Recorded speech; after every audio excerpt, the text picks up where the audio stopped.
ChatGPT is this sort of this buzzword that's being thrown out right now. Right. But let's sort of take a step back a little bit and maybe get into the weeds here, because I think it might be useful for the audience to learn about maybe what the GPT stands for. Maybe you can just sort of explain a little bit about what the GTP part is, what it stands for, and why it's sort of embedded in these types of nomenclature when people are talking about AI and all that stuff. So hopefully that will set the stage for what we're going to be talking about soon. Right. So, very high level, these neural networks, and let's make no mistake here. These are neural networks. They are modeled after the human brain. The way that they work is a little bit different than the way that you work, but not too terribly different. And that's why the output can be so shocking and so convincing at times. I think it was to paraphrase Alan Turing, he said something like that at the end of the century, that general opinion will have altered so much and language will have altered so much that you'll be able to speak of machines thinking without being contradicted, right? And he was about 20 years off, but not too bad for a prediction, because these machines are actually thinking very much in the way that you think. And the generative part, which is really the most important part of GPT, is generative. So these models are trained to generate new language. Okay.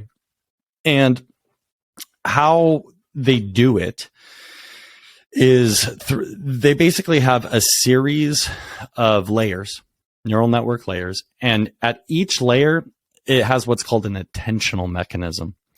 So it's actually looking at the input, which is your prompt, right? When you're typing something into ChatGPT, it's looking at that prompt and it's deciding what's important, right, within that prompt. And it keeps iterating on at every level. It keeps paying attention to different things. And ultimately what comes out is what we call an autoregressive model, where it's essentially predicting the next word that should be spoken, let's say, right? Or output. And then it goes back around again and it does it again, right? So it's continually sort of like iterating on itself in a way. And a lot of people, there's been articles about, are these things sentient and whatnot. And I mean, I think that there's a lot of interesting philosophical dirt to dig there.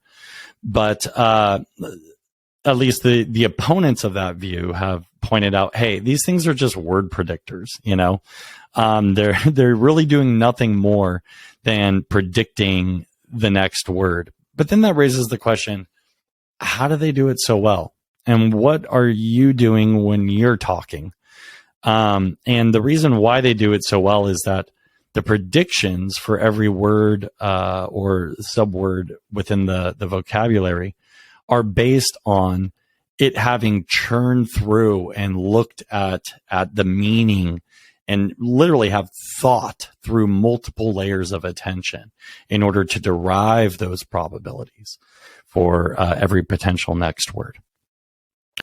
So that's the sort of iterative layer, and you've got and that's also being able to generate the content from existing, and that's where you have, as we alluded to before, that sort of stuck in time, where it's taking that snapshot from the internet up until like 2021, and then using the prompts that you're using to sort of drill down and effectively figure out what you're trying to say, what context behind it, and then how do you then sift out the right information.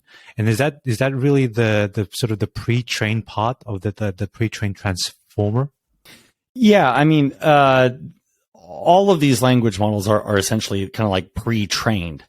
And when you train one of these neural networks, it starts off, I mean, there's a few different ways to think about it, but you could almost start off Like, think about it like a baby, right? And how a baby basically doesn't have control of its limbs, doesn't, it's got very, very minimal control over its body. And it takes time for that control to develop. But if you start a child off very young, let's say, playing piano, right? Let's say at the age of 3 or 4, and they consistently play the piano, right? Every single day for, let's say, 10 years. Well, by the time they're 13 or 14, you're going to have a very, very talented piano player on your hands. But what you might not have is a very talented football player, right? So, and why is that? That's because their synaptic weights have been drilled and set in their brain in such a way that they are very, very skilled at playing piano.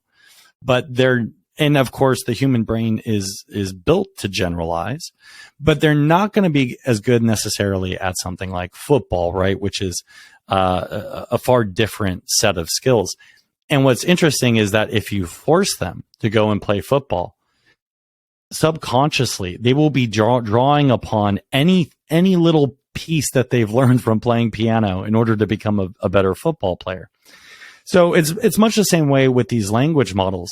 What's really fascinating about it is that if you look at like the size of these language models, you're talking about far less than a terabyte of data to actually represent all of these synaptic or parameter weights.